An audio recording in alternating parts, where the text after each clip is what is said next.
Mankind has always been in motion.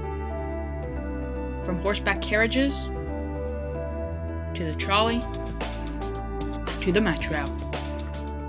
How did public transportation evolve in Maryland?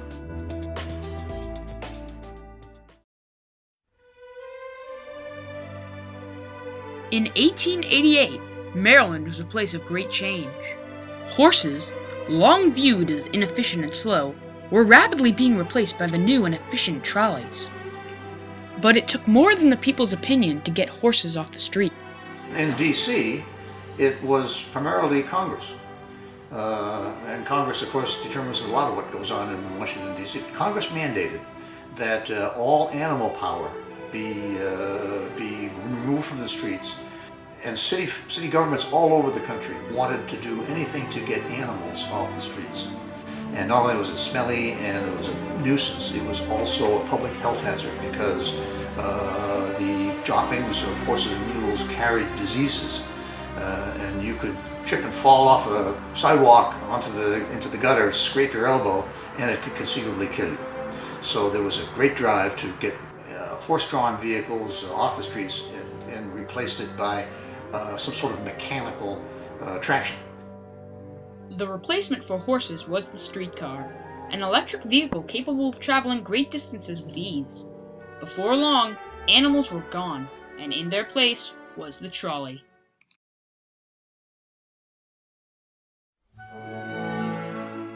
In the early 1900s, trolleys were the talk of the town.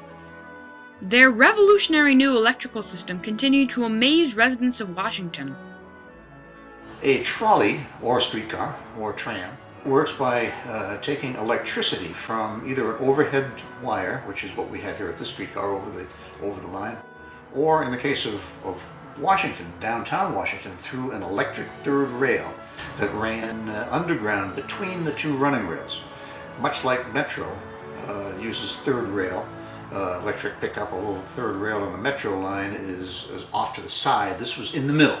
And there was a device called a plow, which stuck down in a slot in the street and made contact with the third rail and transmitted the electricity to the motors. It was called a plow because it looks a little bit like an old farmer's plow that would be pulled behind a mule or a horse.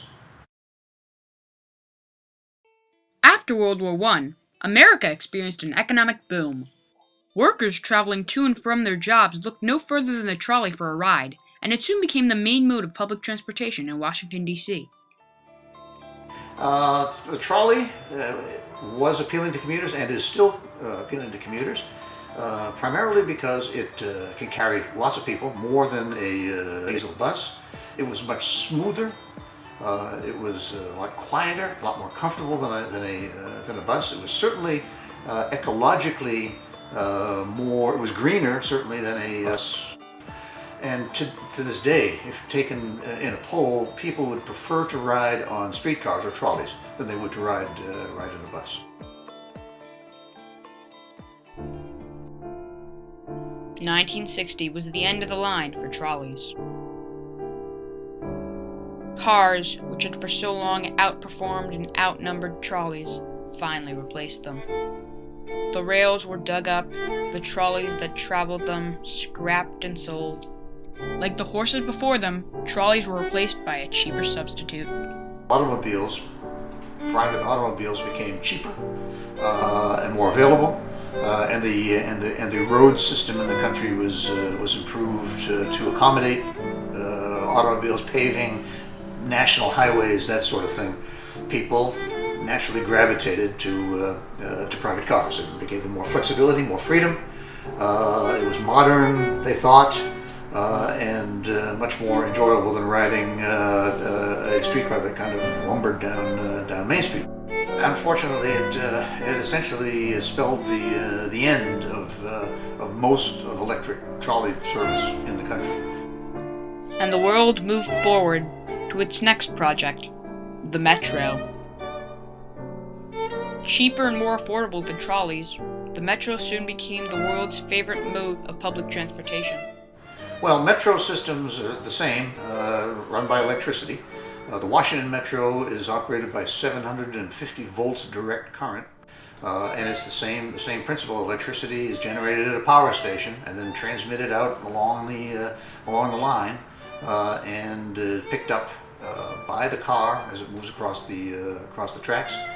Sends the electricity through the motors that make the wheels go around, and then sends the electricity, what's left over, either disperses as heat or it sends it back to complete the circuit through one of the rails in the line. So in a way, the trolley lives on in a form of transportation not too different from itself.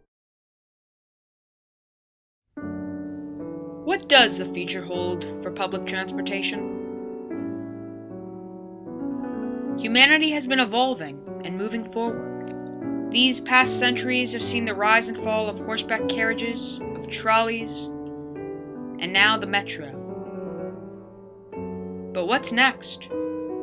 Whatever the case, we can be sure that the world will keep moving forward.